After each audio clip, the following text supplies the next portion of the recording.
Swaddy Cup and good morning. Welcome to TNT. Well, it's D-Day for the Prime Minister. Will the Constitutional Court accept the petition to hear the case about his 8-year term? Or does the Prime Minister have some other options up his sleeve? Also, a good news story about one of the young men who was stuck in the Tham Luang cave and rescued some 4 years ago. Good news story for him. That's all coming up in today's TNT.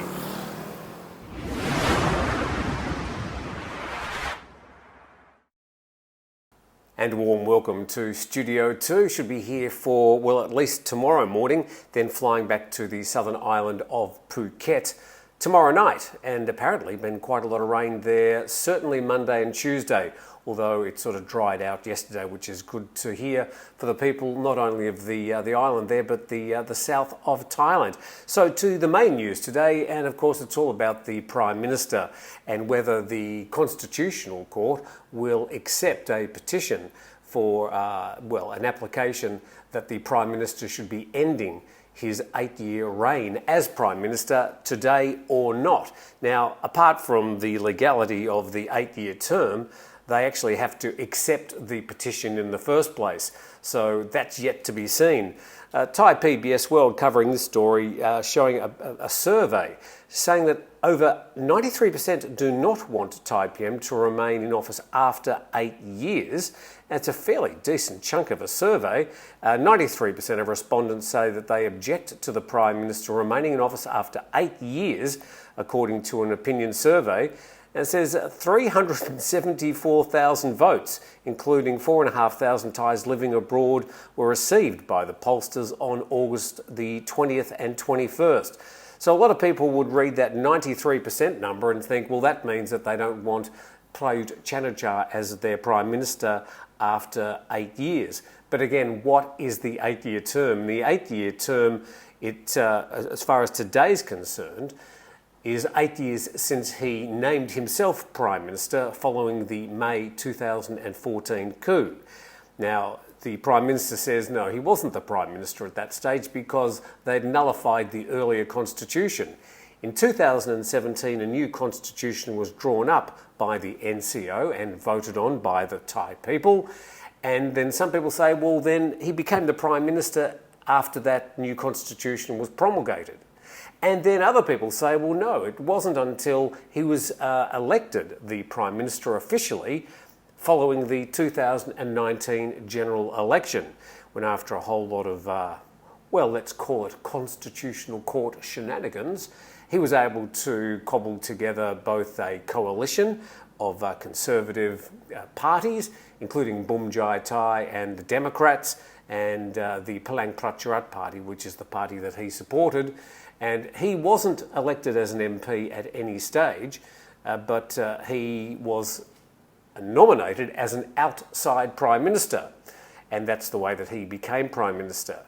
Which then takes us to the next situation, which is in the Bangkok Post today, where Wisanu Kriyanam, sort of one of the main head kickers in the Palang Pracharath Party, a former treasurer for the Thaksin government and also acting as a finance minister for the Prayut governments.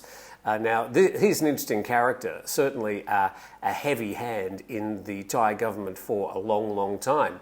And he said, well, it doesn't really matter if the Prime Minister is kicked out, because Prayut Wongsawan will stand in. He's one of the deputy PMs. He'll take over as the caretaker Prime Minister, and Prayut Chan-o-cha can continue performing as the Defence Minister. He's been performing as the Defence Minister for the past, 3 or 4 years.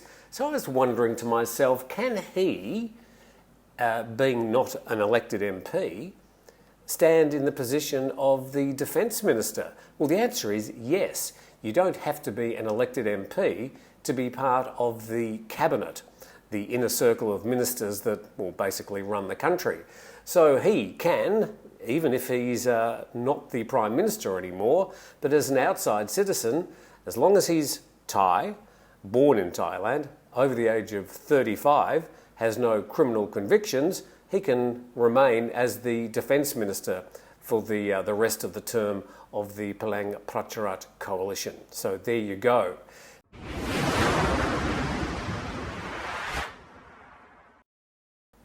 This is Thailand News Today. Thank you very much for watching. It's the middle of the week and the main regional story is this one. And this reported in the Straits Times, but pretty much reported around the region. Malaysian ex-PM Najib begins a 12-year jail sentence after failing to overturn the 1MDB conviction. I'll get to exactly what that 1MDB conviction is for those that sort of aren't in the know.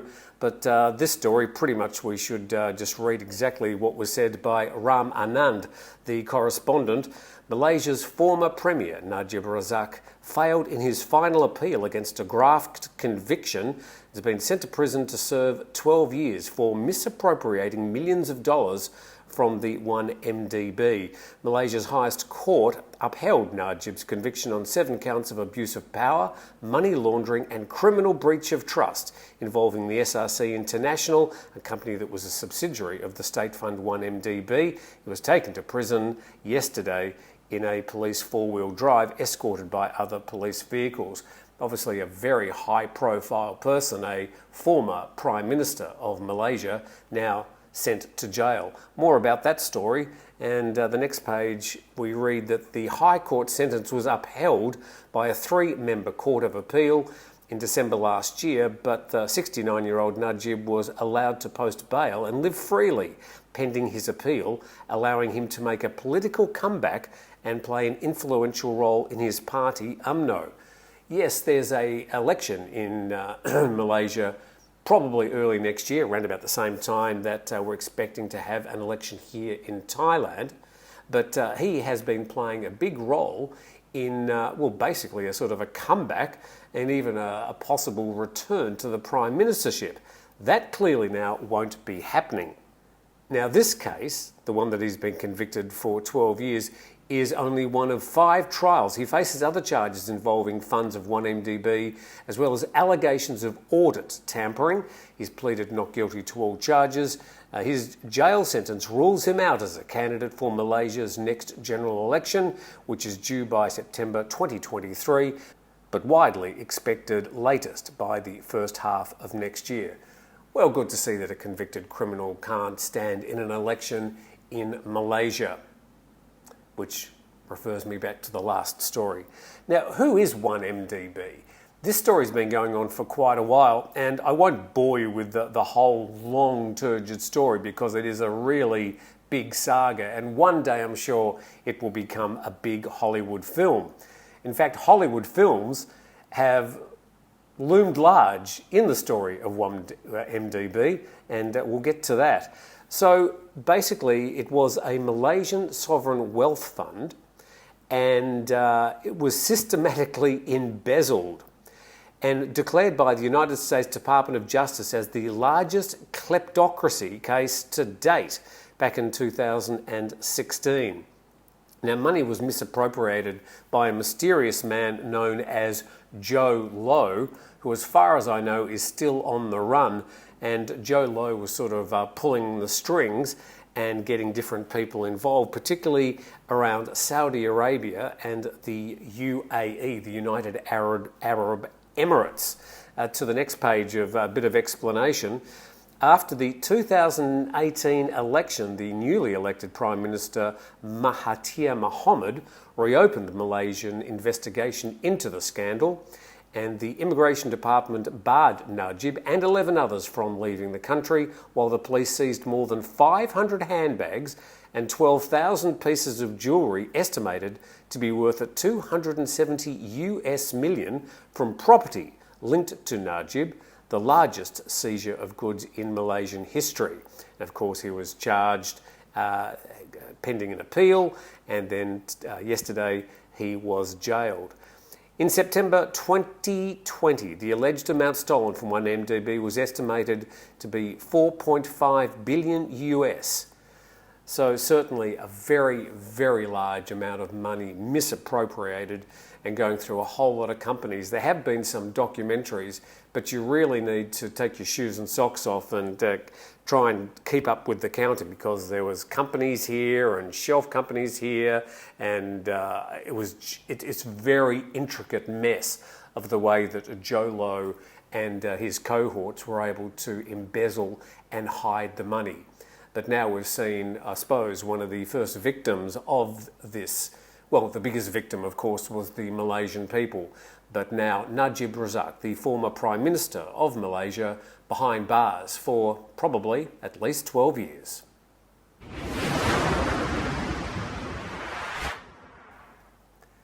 So we move from Malaysia to some local news, and a bit of a problem here with Nation Thailand. Their front page, the scroll just goes too fast. Engineers too big for a monitor lizard. Ubon Ratchathani gets ready for surge of... Thailand records 1,400... and on it goes. So I think Nation Thailand, that's been a feature of your website for at least 6 months now. So you do need to slow the scroll down, because the way it's set up at the moment, you can't even get through the headlines. So just heads up on that one. Anyway, one of their main stories is all about the floods in Thailand, and indeed the water is coming down the Chao Phraya all the way from northern and central Thailand into the lower delta, which is Bangkok. Riverside communities in Bangkok, Nonthaburi, Samut Prakan, warned on rising water levels. And we notice here that the centre, I suppose the Centre of Irrigation, expects the river levels from today till next Monday to be around 1.9 to 2.2 metres higher than sea level. This increase is an expected... the centre, probably the... Which is the centre?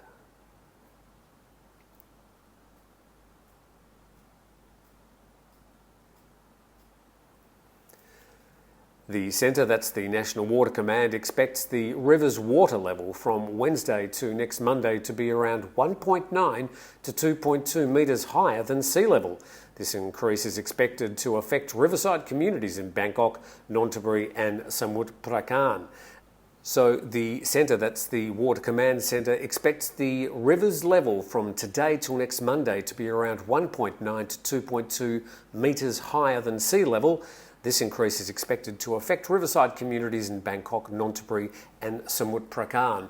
So let's hope as those waters make their way down the Chao Phraya that they don't meet a high tide in the Gulf of Thailand. I'm sure much cleverer people than you and I are working on that at the moment, but certainly riverside communities down near the mouth of the Chao Phraya on flood alert as Thailand rids itself of all that water that landed on the ground over the last weekend, and now trying to find an escape route, which is the Chao Phraya River into the Gulf of Thailand.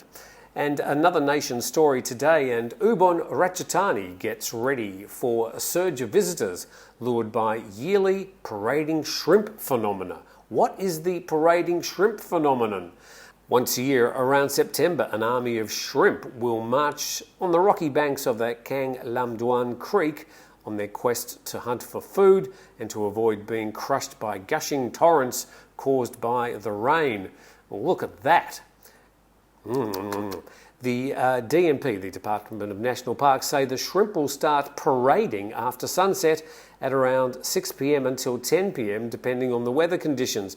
When the current is not too strong due to less rain, fewer shrimp will be seen marching. Certainly a phenomenon that I wasn't aware of, and something that will be quite interesting for the people up there in Ubon Ratchathani, up there in the magnificent Isan area. Which leads us to another shrimp story, and this one from Phuket-go.com. Dancing shrimp and raw oysters changed the plans of 3 Singaporean tourists to Phuket. I think you know where this one's going. So I'll just read it verbatim. During a 6-day trip to Phuket, the first Singaporean made the mistake of visiting the Chilva night market and decided to eat some dancing shrimp. Not so much dancing, but alive at the time of consumption, marinated in spicy sauces and herbs. Apparently she had a friend with her and they both suffered the same situation.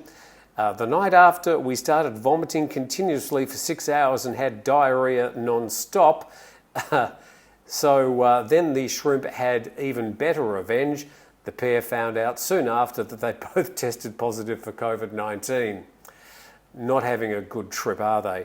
But another user and her friend she and her friend weren't the only Singaporeans having a bad time. Another one, I won't even attempt to try and say that, was also on a 6-day trip to the Thai island, also Singaporean, eating some raw oysters this time. Didn't agree with her stomach, and she said, I vomited for 1.5 days straight. So I suppose the moral of this story is if you're going to a market, by the way, the Chilva market in Phuket is one of the best markets on the island.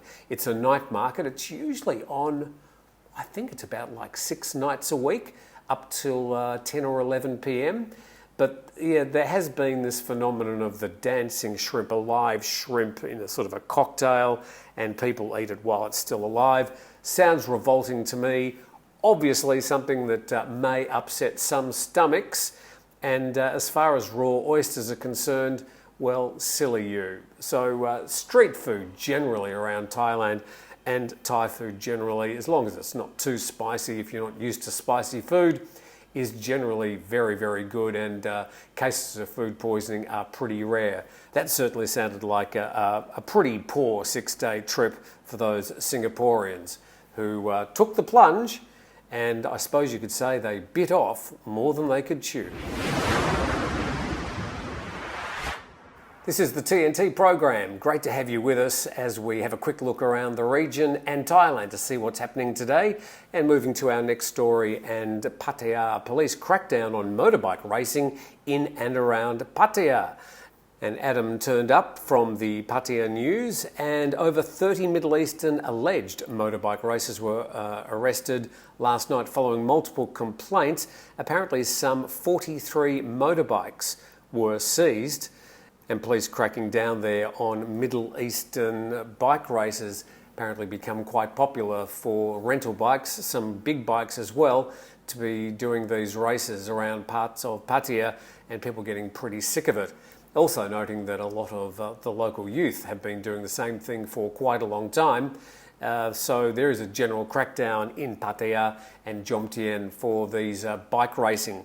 So no doubt the Pattaya News will keep you up to date on that particular story. And a bit of a good news story from the Bangkok Post today as we get to the end. Luang Cave survivor receives Leicester football scholarship. So there's a photo of a young man, and he indeed is one of the people who were rescued from the Tham Luang Caves back in July 2018. He was one of the 12 Wild Boar, or the Mupa football team, who along with their 23-year-old coach Ekapop were stuck in the Tham Luang Cave until they were discovered and then eventually rescued in an amazing rescue, a very risky rescue, but he survived to tell the tale, and he is one of the 13 survivors and a step closer to achieving his goal of becoming a professional football player after earning a scholarship to study at the Brooke House College Football Academy in Leicester, England. His name is Duangpech Dom Promtep. He's 17, so he would have been 13 at the time of the cave rescue, and he posted a message on his Instagram account saying, "Today my dream has come true because I will become a football student in England." So best wishes to you, Dom. Congratulations on gaining that scholarship, and it's great to hear the news from these 13 young people after they were rescued. We don't hear a lot about them. I understand that in a forthcoming Netflix documentary, which will be aired, I think, in September. It's in the Thai language, but it will have English subtitles. There are some interviews with the actual young people, and I'm sure a lot of us will be interested to see what their thinking was at the time of the rescue and what they're doing now. But good luck to Dom as he moves on to his next challenge. I think the biggest challenge for him will probably be learning to speak English so he can get along with his classmates. That brings us to the end of today's TNT. I am very grateful for your support. I'm truly amazed by the number of subscribers we've been able to gather together in a fairly short time, and it's really probably going a lot better than I would have considered, despite the very low tech, despite these studios, which is basically my living quarters. But it's been much appreciated, and I will do my best to try and improve the program each day to try and make it cleaner, more interesting, pick better stories, but we'll just have to see how we go. This Saturday, again, I'll be sitting in front of the camera for an hour, spending time with you and a cuppa of your choice, and we can talk stuff, but stuff that is interesting to you, stuff that's been making news in Thailand. So that happening on Saturday at 9 a.m. Thai time. And as I keep on saying, I'm trying to rope somebody in. Nobody's taken up the challenge yet, so they can sort of be reading the comments and I can be addressing them, because I only have one brain and it's quite small, and I find it very hard to read the comments, sift through the comments and keep talking intelligently at the same time. Anyway, have a great Wednesday. That's all from us, and we look forward to seeing you maybe tomorrow.